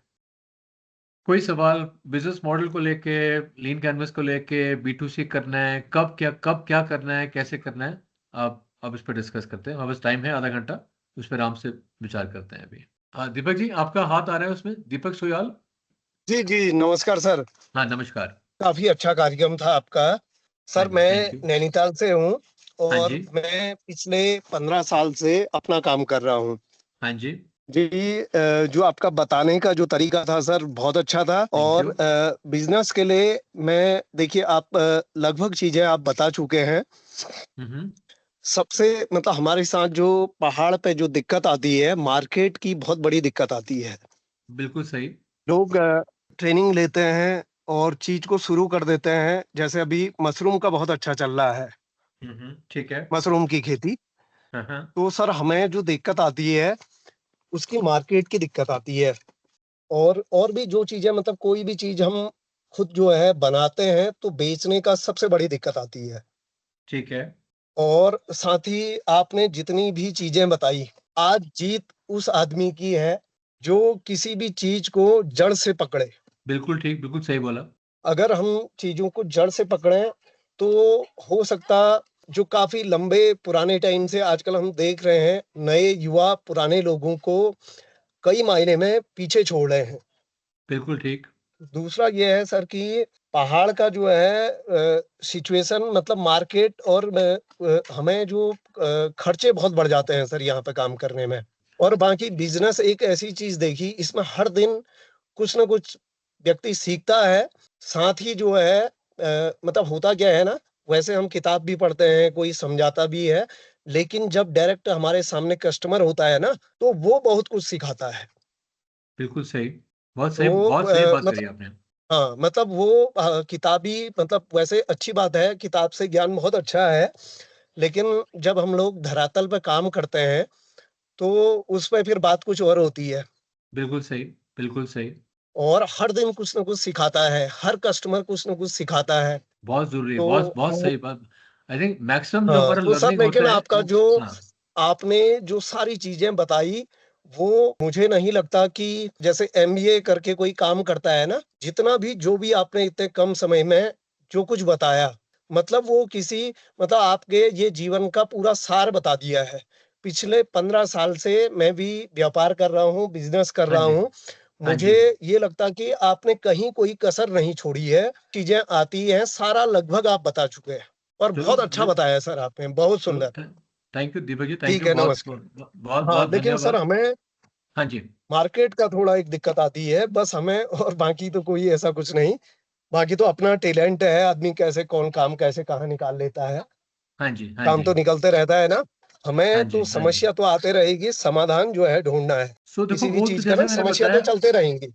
हाँ, देखो वो जैसे मैंने बताया वो समझना बहुत ज़रूरी है, अगर हम प्रॉपर प्लान में चले कि हमारा, अगर क्लैरिटी हो कि हमारा कौन कस्टमर है, कहाँ मिलेगा उसको, उसको कैसे मार्केटिंग करनी है, कैसे पैसे कमाना है, कंपटीशन कौन कौन है, कंपटीशन से मैं कैसे अलग हूँ, मेरा कस्टमर मेरे पास क्यों आएगा, किसी और के पास क्यों नहीं हाँ, जाएगा, मेरे में क्या खासियत है, वो चीज़ों को अगर समझ हो, उससे बहुत ज़्यादा फर्क पड़ेगा। धर्मिष्ठा वंकर जी, आप कुछ कहना चाह रहे हैं? हाँ नमस्ते सर। हाँ नमस्कार जी। मैं गुजरात से हूँ हाँ जी मैम बताइए। और मेरा साल भर से ही स्टार्टअप हुआ है। मैं कोयर वर्क का कर रही हूँ अभी। हाँ जी। तो आपका जो हमने ये सेशन आज ज्वाइन किया। सबसे बेहतर मुझे सीख मिली मेरे बिजनेस के लिए, और बहुत बहुत आपका आभार नहीं, कि थैंक यू, आपने थैंक यू, हमें धन्यवाद जी। तो आज जो भी सिखाया हाँ हाँ, वो बहुत बढ़िया, मेरे जो ये बिजनेस के लिए बहुत अच्छा था, चलो बहुत बहुत और बढ़िया, धन्य। बहुत कुछ सीखने को मिला मुझे। हम्म, और मेरा भी वही है कि मैं जो कोयर वर्क कर रही हूँ अभी, हाँ तो हाँ, हम महिलाएं 3 महिलाएं बना रही थे साथ में मिलकर। हाँ जी। तो मार्केट की प्रॉब्लम है हमें, किसकी प्रॉब्लम है जी? Market market. मार्केट की, अच्छा ठीक है, ओके, हाँ जी। आज का सेशन जो था वो बहुत ही अच्छा था, बहुत चलो, कुछ जानने को मिला। मुझे अच्छा लगा जी, आपको सब आपको पसंद आया। देखो हमारा काम तो वही था कि जो हमारी लर्निंग है, जो हमने सीखा है लास्ट 25-30 साल में, वो ही लर्निंग सबके साथ शेयर करें ताकि सबका भला हो। सो अगर आपको सेशन अच्छा लगा, समझ आया, तो धन्यवाद आपका। सो और कोई कुछ शेयर करना चाहेगा? किसी का कोई क्वेश्चन हो, कोई पूछना चाहेगा मार्केट के बारे में, बिजनेस मॉडल के हिसाब से क्या करना चाहिए, कैसा करना चाहिए? नमस्कार मनीष जी। हाँ नमस्कार जी। सर मैं मनीष भट्ट बोल रहा हूँ कोटद्वार जिला पौड़ी गढ़वाल से। हाँ जी मनीष जी, नमस्कार। सर एक्चुअली अपना मैं दुर्भाग्य कहूँ कि अभी शायद आधा पौन घंटा पहले प्रोग्राम शुरू हो गया होगा ये मीटिंग, हाँ और मैं हाँ भी जी, हाँ पाँच जी। दस मिनट पहले सुना मैंने। अच्छा अच्छा तो अच्छा अच्छा। जिस हिसाब से आपके दो लोगों ने, दीपक जी ने और अभी इन्होंने तारीफ की, तो मैं भी सुनना चाह रहा था कि मतलब क्या ऐसा क्या रहा होगा स्पेशल। तो ये तो आपकी ये जो पीछे आधे घंटे का था उसका पूरा रिकॉर्डिंग मिल जाए। रिकॉर्डिंग आई थिंक मिल जाएगा, स्वरण रिकॉर्डिंग है ना हमारे पास इसका? जी हाँ सर, इसकी रिकॉर्डिंग है और जल्दी हम लोग यूट्यूब पे अपलोड करके सबके साथ इसकी जो लिंक है वो शेयर कर देंगे। ठीक है सर, थैंक यू। और दूसरी बात ये है कि जो आप प्रोग्राम कोऑर्डिनेटर मुझे दिखाई दे रहे, नाम नहीं जो स्क्रीन में है, आप ना जब जी। भी मीटिंग शुरू होती है तो कम से कम आप 3 बज के, जैसे 4 बजे मीटिंग है तो 3 बज के 50 हम्म। मिनट पे ग्रुप कॉल कर दीजिए। दरअसल ग्रुप व्हाट्सएप का जो ये ग्रुप है इसमें मेंबर्स की संख्या अधिक है, तो इस वजह से ग्रुप कॉल करना संभव नहीं है हमारे लिए, लेकिन नहीं, फिर भी हम सबको लोग एक साथ जी बेल चले जाए ना, अलर्ट हो जाए, पता लग जाए। अब एक्चुअली हम सुबह से याद रखते हैं, 2-3 बजे तक याद रहता है, फिर ठीक 4 बजे भूल जाते हैं। फिर 4:30 बजे चलिए अचानक बिल्कुल। व्हाट्सएप देखो तो देखा कि भाई मीटिंग चल रही है, ये हो जाता है। तो एक हाँ पहले कुछ अलर्ट हो जाए 5-10 मिनट पहले, काम के बीच में ध्यान नहीं रह पाता ना कई बार ऐसे कि हेलो। ठीक 4 बजे से हाँ, मीटिंग मिस हो जाती है। नहीं नहीं, आप बिल्कुल बिल्कुल इस चीज ठीक के कह रहे ऊपर हो। पुश करते हैं हाँ हम लोग। हाँ, जी, इस पे जी। देखते हैं सर, इस पे देखते हैं हम क्या इस पे क्या कर सकते हैं। आपकी बात बिल्कुल ठीक है, बिल्कुल वो काम करते करते ना समय का ध्यान नहीं रहता। जी, जी, तो जी, जी, जी, इस पे देखते हैं, हाँ। जी। ऐसे सो बेल चली जाए तो सब अलर्ट हो जाए, हम 5-10 मिनट पहले फिर बैठ ही जाएँ, ये हो जाए। और कोई कुछ शेयर करना चाहेगा, कोई बताना चाहेगा अपने बारे में, बिजनेस के बारे में, क्या कर रहे हो, कोई प्रॉब्लम आ रही है किसी की, आप लोग कौन सा मॉडल यूज करते हो? मे बी किसी का मॉडल हम डिस्कस कर सकते हैं। नमस्कार सर। नमस्कार सर। हाँ जी, हाँ जी सुनीता मैम, मैडम बताइए। सर मैं दिल्ली से हूँ, हाँ जी मैम। और जैसा सभी कह रहे हैं कि आपने काफी अच्छा और सरल तरीके से जो समझाया है ना, शायद हाँ इसकी जी। जरूरत हर महिला को है जो बिजनेस कर रही है। हम्म। और हम सेल्फ हेल्प ग्रुप से भी जुड़े हुए हैं सर, हाँ और जी। हमारा अपना अपना हम महिलाओं का ग्रुप है जो अलग अलग बिजनेस करती हैं। जो आपने अच्छा। कोऑपरेटिव का बताया वो मुझे काफी अच्छा लगा कि जैसे मैं ये पूछना चाह रही हूँ कि जैसे हम 30-40 महिलाएं हैं, वैसे तो हाँ सेल्फ हेल्प जी। ग्रुप की बहुत महिलाएं हैं, लेकिन हाँ जो जी। बिजनेस रन कर रही हैं अलग अलग फील्ड में, अगर हम वो कोऑपरेटिव बनाते हैं तो मतलब कुछ दिक्कतें तो नहीं आएंगी? जैसे कोई फूड में कर रहा है, कोई ज्वेलरी में कर रहा है, कोई हैंडीक्राफ्ट में कर रहा है, तो क्या ऐसा कोऑपरेटिव बन सकता है हमारा? नहीं मैडम, आपका देखो पॉइंट आप बिल्कुल ठीक कह रहे हैं। कोऑपरेटिव बनाने के फायदे बहुत हैं, लेकिन कोऑपरेटिव बनाने के ना कुछ लीगल कुछ चीज़ें होती हैं, वो आई थिंक जैसे कंपनी होती है, एक कंपनी होती है प्राइवेट लिमिटेड, वैसे एक आपका सोल प्रोप्राइटरशिप होता है, एक आपका पार्टनरशिप होती है, एक आपकी वो होती है। तो वैसे कोऑपरेटिव बनाने के ना कुछ वो कुछ लीगल कुछ ज़रूरतें होती हैं जी सरकार की तरफ से। तो वो जी मैं सजेस्ट करूंगा आप किसी वकील से भी चेक कर लो कि लीगल कागजी काम पूरा हो। अदरवाइज जी कोऑपरेट बनाने में कोई प्रॉब्लम नहीं है, लेकिन वो कानून की तरफ से, सरकार की तरफ से कुछ जो सारा जो पेपर वर्क होता है, जो कागजी काम है, वो ना मिस हो जाए, जी वो बहुत जरूरी है। जी सर, हाँ। जैसे सेल्फ हेल्प ग्रुप के एरिया लेवल फेडरेशन एएलएफ भी बनता है, तो हाँ जी। अगर गवर्नमेंट के थ्रू हमें बनाना चाहिए या फिर अपना प्राइवेट वैसे ही बना लें? क्योंकि आपके गवर्नमेंट भी तो एएलएफ बनाती है ना, हाँ जी, हाँ जी। Self help 10 self help group को मिला के तब वो एक ALF बनता है, एरिया लेवल ठीक है, फेडरेशन। ठीक है। तो देखो मैडम, मैं उसमें मेरा, जी हाँ जी, नहीं, बताइए सर। नहीं आप पहले बताइए, आप कह रहे थे। मेरा क्वेश्चन सिर्फ इतना है कि अगर अलग अलग फील्ड के लोग हाँ मिलके हाँ, कोऑपरेटिव बनाए तो उन्हें बेनिफिट ज्यादा होगा, उससे अपॉर्चुनिटी शायद ज्यादा मिले। जब सब महिलाएं मिलके करेंगी तो वो तो डॉक्यूमेंट्स का जो काम होगा वो तो हमें करना ही होगा। हाँ वो वो तो तो करना ही होगा। कंपलसरी है कि वो हमें सरकार के दायरों के को देखते हुए सारा हमें करना ही होगा। ठीक मतलब है। बेनिफिट जानना चाह रही हूँ मैं कि ज्यादा बेनिफिट रहेगा। कोई दिक्कतें ऐसी तो नहीं आएंगी कि जैसे अलग अलग फील्ड के लोग काम कर रहे हैं। नहीं मैडम, मेरा देखो, मेरा जो एक्सपीरियंस कहता है कि अगर अलग अलग फील्ड से लोग मिलके भी काम करें तो उसका इनफैक्ट फायदा ही होता है। अगर कि जी देखो, अगर 10 लेडीज हैं, वो 10 के 10 सेम काम कर रही हैं, या 10 में से दो डिफरेंट, 3 डिफरेंट काम कर रहे हैं, आई थिंक इकट्ठा मिलके आई थिंक वो फोर्स ज्यादा होती है। आई थिंक अगर आप अलग भी करोगे तो उसमें कोई प्रॉब्लम नहीं है, आप अलग भी कर सकते हो, जी उससे फर्क पड़ता जी नहीं है। हाँ। जी। बाकी सर मैं ये ऑफलाइन सेशन भी मिल सकता है आपका, क्योंकि आपने बहुत अच्छे तरीके से समझाया है, दिल्ली में अगर पॉसिबल हो। मैं वो देख लेते हैं, ट्राई कर लेते हैं, मैं एक बारी जी हाँ मैं बात कर लेता हूँ यहाँ पर या यूनिवर्सिटी में कि इसको कैसे हाँ करें। जी वही मैं जी एक अलग से सेशन अरेंज कर सकते हैं, देख लेते हैं बात, वो देख लेते हैं एक जी बारी, मैं यूनिवर्सिटी से बात करता जी हूँ और देखते जी हैं इसमें जी जी। कैसे करना है ना। थैंक यू सो ठीक मच है, सर। चलो थैंक यू। राइट जी, थैंक यू, वेलकम। और कोई कुछ शेयर करना चाहेगा अपने कंपनी के बारे में, बिजनेस के बारे में, कोई सवाल, कोई कुछ, अगर कोई चीज़ समझ ना आई हो। सर मैंने जैसे बताया था, हम लोग जो है पॉलिसी है हम लोग, और सेल्फ हेल्प ग्रुप है हमारा, राइजिंग सेल्फ हेल्पिंग ग्रुप। हम लोग अच्छा बनाते थे कुछ, हम बनाते हैं बेसिकली अपना पहाड़ी ट्रेडिशनल सॉल्ट सर। अच्छा।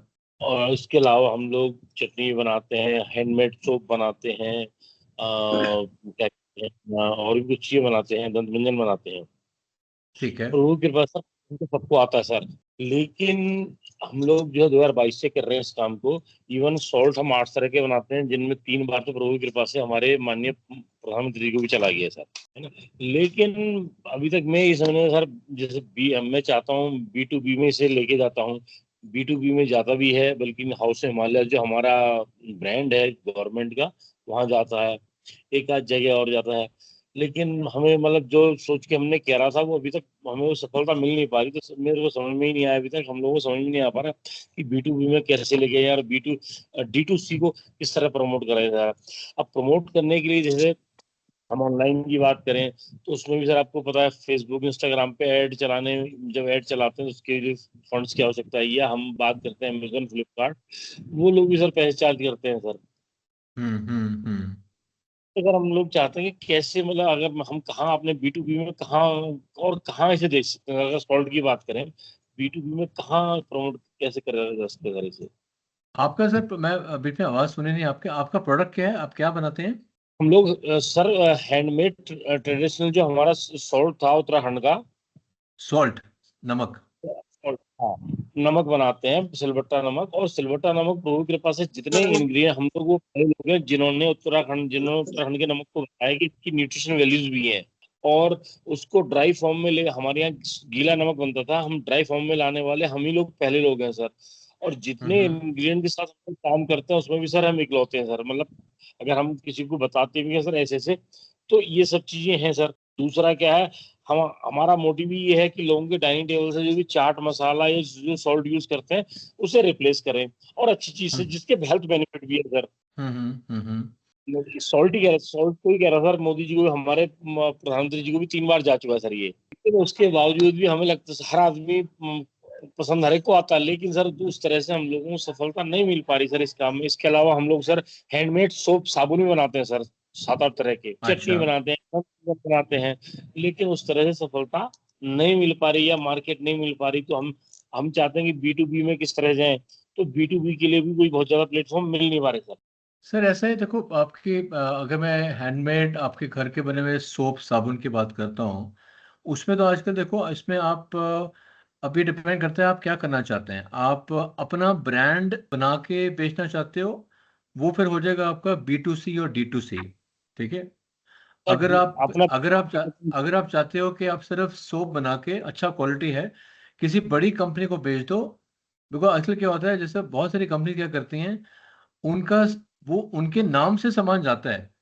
जैसे कोई कंपनी है एबीसी कंपनी के नाम से सामान जाएगा, लेकिन वो सामान उन्होंने खुद बनाया हो या किसी और ने हो, किसी को पता नहीं होता। तो डिमांड बढ़ती रहती है कंपनीज के लिए, उनके पास सामान होता नहीं, तो वो कुछ सामान खुद बनाते हैं, कुछ सामान वो मार्केट से दूसरे छोटे सप्लायर से, सेलर से बनवा के खरीदते हैं। तो इसमें आप ये कर सकते हो, एक थोड़ा सा रिसर्च करके गूगल पर जाके आप देख सकते हैं कि और कौन सी बड़ी कंपनीज हैं जो सोप्स बनाती हैं, हैंडमेड करती हैं। वो आजकल आजकल बहुत फैशन हो गया है लोगों को ना हैंडमेड सोप यूज करने का। तो आप किसी भी होटल में जाओ, किसी भी वहाँ पे जाओ, हर जगह हर कंपनी का अपना होटल का अपने नाम से वो हैंडमेड सोप पड़ा होता है। तो आपके एरिया के आसपास जो अच्छे होटल्स बने हैं, उनसे बात कर सकते हो कि भैया हमारा ट्राई करिए, ठीक है। अब बेशक आप उनको बना के उनको बेच दो, वो अपना ठप्पा लगा के, ब्रांड लगा के अपना बेच सकते हैं। तो B2B भी तो आप ये कर सकते हो।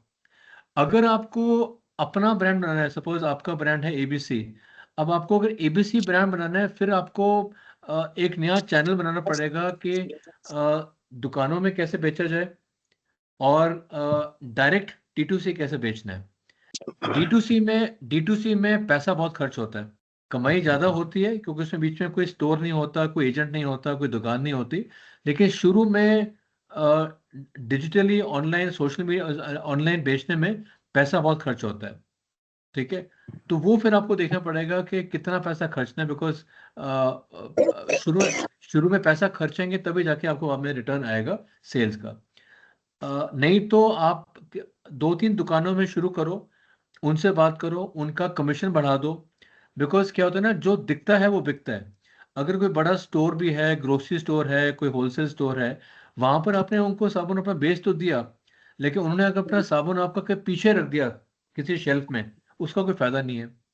तो वैसे देखा जाए तो बेस्ट बेस्ट जगह कहाँ होता है रखने का, जब कोई कस्टमर जाता है पेमेंट करने, बिलिंग करा रहा होता है, उस समय वो खड़ा होता है 2-3 मिनट, अपनी टर्न की, अपनी बारी की वेट कर रहा होता है, क्रेडिट कार्ड को पेमेंट कर रहा होता है, यूपीआई कर रहा होता है, ठीक है। वहां उसको वेट करनी होती है 2-3 मिनट, तो उसकी तरफ नजर जाती है कि वहां पर बिलिंग काउंटर पे क्या क्या सामान पड़ा हुआ है।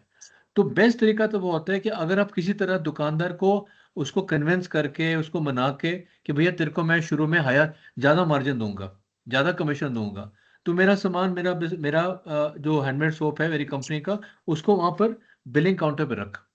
तो वो ऐसी चीजें कुछ आपको देनी पड़ेंगी, वो देना पड़ेगा। B2B का सर अलग ऑब्जेक्टिव है, अलग फायदा है, ठीक है। उसमें आपका अपना ब्रांड रहेगा नहीं रहेगा फर्क नहीं पड़ता, लेकिन B2C या D2C में आपको अपना ब्रांड पे अलग फोकस करना पड़ेगा। तो आपका लॉन्ग टर्म प्लान क्या है, क्या करना चाहते हो? अपना ब्रांड बनाना है तो सर B2C D2C करिए।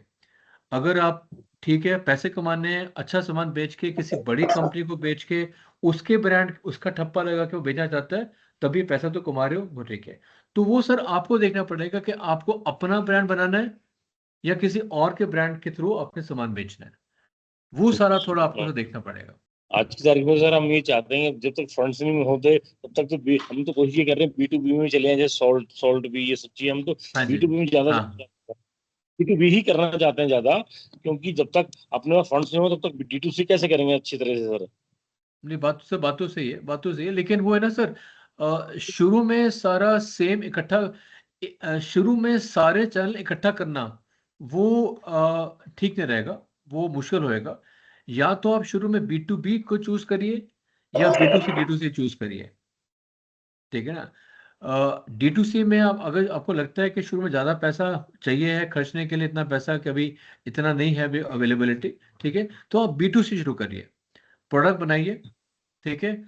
अब शुरू करो B2C से, किसी आसपास अपने एरिया के थ्रू 2-3 दुकानों के थ्रू बात करके अपना सामान लगाइए, थोड़ी वहां से सेल बढ़ेगी, पैसा और आएगा, तो आप D2C भी शुरू कर लो। देखो D2C में आपका फिर आपको थोड़ा पैसा खर्चना पड़ेगा आपके वो ब्रांडिंग के लिए, मार्केटिंग के लिए, ठीक है। और धीरे धीरे आपका नाम बन जाएगा, ठीक है, आपका नाम बन जाएगा 1-2 साल के बाद, उसके बाद फिर आप B2B शुरू करिए। तब तक जो बड़े बड़े खिलाड़ी होते हैं, बड़े बड़े सॉल्ट मैन्युफैक्चरर हैं, या बड़े बड़े जो सोप मैन्युफैक्चरर हैं, उनको भी समझ आ जाएगा है कि ठीक है, ये ब्रांड जो एबीसी है आपका, ये बहुत बढ़िया बिकता है, अच्छी क्वालिटी है, इसकी डिमांड भी है, तो क्यों ना हम इन्हीं से खरीद के मार्केट भेजें। तो शुरू करिए B2C, फिर धीरे धीरे D2C एंड B2B कर सकते हैं आप इसे। सब कुछ इकट्ठा मत करिए, वो फिर कंफ्यूजन हो जाएगी आपकी। जी सर, धन्यवाद सर। ठीक, चलो, थैंक यू। हाँ जी, सुनीता मैडम, आप कुछ कहना चाह रही हैं?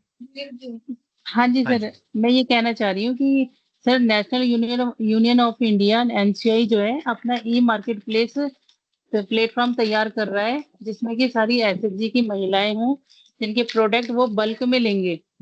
तो अगर ठीक है। ऐसा कुछ लगता है तो मैं वो उनका नंबर भी शेयर कर दूंगी। अगस्त क्रांति मार्ग पे NCI का ऑफिस है, और अब ये बहुत बड़ा एक मार्केट प्लेस तैयार कर रहे हैं सारा महिलाओं के लिए, ठीक है। जो अच्छा प्रोडक्ट बना रहे हैं। तो अगर ठीक है। सर को थोड़ी अगर लगे हेल्प की जरूरत है, तो मैं चाहे आप कहेंगे ग्रुप में भी शेयर कर सकती हूँ नंबर, क्योंकि वो सब हमारे जी पास भी प्लीज। आ चुका है, उनका कॉल वगैरह, और वो प्रोडक्ट और उनका प्राइस वो सब मंगा रहे हैं हमसे भी, दिल्ली की बहुत जितनी भी सेल्फ हेल्प ग्रुप है। नहीं, बहुत तो बढ़िया मैम, बहुत बहुत अच्छी बढ़िया। अपॉर्चुनिटी होगी ये कि बल्क में अगर सामान जाएगा तो, और ये गवर्नमेंट मैम का ये मेरी बहुत बड़ी अच्छी उपलब्धि है रहेगी हमारे लिए, एक सपोर्ट सिस्टम।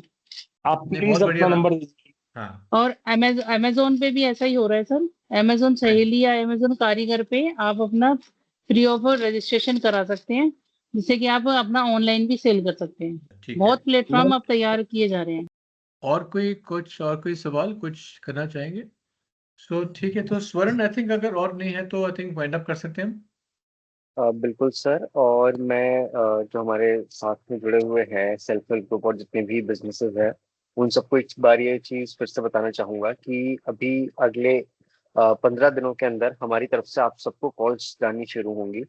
आपको कॉल्स रिसीव होंगी जिसमें आपसे आपके बिजनेस के बारे में पूछा जाएगा कि क्या क्या चुनौतियां आ रही हैं। जैसे आप लोगों ने अभी बताया कि मार्केटिंग में किसी को समस्या आ रही है, किसी को किसी चीज़ में समस्या आ रही है, तो हमारे जो साथ वाले लोग हैं वो सब आपसे इंफॉर्मेशन लेंगे और आपके बिजनेस को किस तरीके से बढ़ाया जा सकता है इसके बारे में हम लोग डिटेल्ड में अच्छे से उसके ऊपर रिसर्च करेंगे और फिर आपको जितने भी सोल्यूशंस हैं कि क्या चीज़ किस तरीके से की जाए, वो चीज़ पहुंचाई जा सकती है या कैसे इस प्रोसेस को आगे किया जा सकता है, उसके बारे में ज़रूर सहायता करेंगे। इसके अलावा मैं बहुत बहुत धन्यवाद देना चाहूँगा मनीष सर का, जिन्होंने अपना कीमती समय निकालकर हमारे साथ अपने जो 28 सालों का अनुभव है वो साझा किया है। इसके लिए इनका बहुत बहुत शुक्रिया। और स्टार्टअप इकोसिस्टम और फाउंडर्स को जो सपोर्ट करने का आपका जो विजन है सर, उससे मुझे पूरा विश्वास है कि जितने भी हमारे साथ उपस्थित प्रतिभागी हैं उनको अपने बिजनेस को स्केल करने की एक नई दिशा अवश्य मिली होगी। और जितने भी लोग यहाँ पे अभी इस टाइम पे मौजूद हैं, मैं उन सबका भी बहुत बहुत आभार व्यक्त करता हूँ, जिन्होंने अपने बिजनेस की असल चुनौतियों पर ऐसे बेहतरीन सवाल पूछकर इस चर्चा को शानदार और जीवंत बनाया है। नहीं, तो इन्हीं शब्दों के साथ में बहुत बहुत शुक्रिया सभी का। थैंक यू स्वर्ण, आपका थैंक यू ये मुझे नमस्कार मौका सर। देने के लिए। हाँ, बट सर आप अभी आई थिंक अगले 2-3 नमस्कार। महीने में मेरे और भी मेरे सेशन जी होते हाँ रहेंगे। सर। आई थिंक अगला सेशन भी हमारा है 2-3 दिन के बाद। सो उसमें भी हम बात करेंगे कॉस्टिंग के ऊपर में, कॉस्टिंग कैसे करते हैं, प्रॉफिटेबिलिटी कैसे करते हैं। तो आई थिंक हमारा अगला सेशन 1 तारीख को है ना? जी हाँ सर, 1 तारीख को है। हाँ, तो 1 तारीख को हमारा सेशन है। तो अभी मेरे मेरे अभी और हैं काफ़ी सारे सेशन, तो हम हमारा आपस में बातचीत चलते रहेगी। और आज सेशन लेके बहुत अच्छा लगा मुझे। आई होप मेरे सेशन से आप लोगों का कुछ ना कुछ समझ आया होगा, आपको कुछ फ़ायदा होगा। और अगले सेशन के मैं वेट करूँगा आप सबको मिलने के लिए। Thank you, thank you. धन्यवाद sir thank you so much आपका। सर। चलो, थैंक यू।